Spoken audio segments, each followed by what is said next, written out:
Well, let's see what we got off the old Snap-on truck this morning.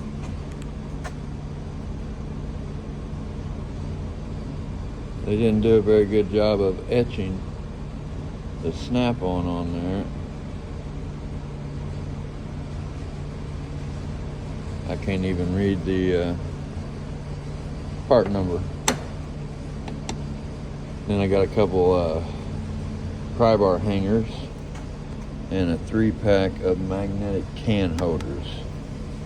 Of course, this stuff definitely could have been got a lot cheaper, probably like on Amazon or something, but oh well, it'll be all right.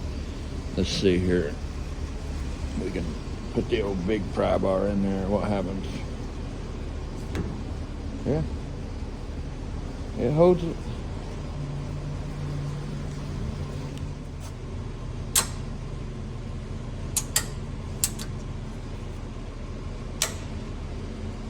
Of course, I don't know where I'll put them, but good place for now.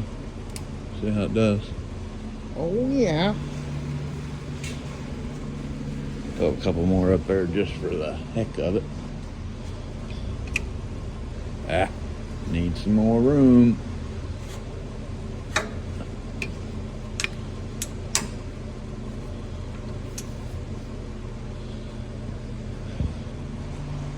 Oh yeah, baby. All right. Thanks for watching.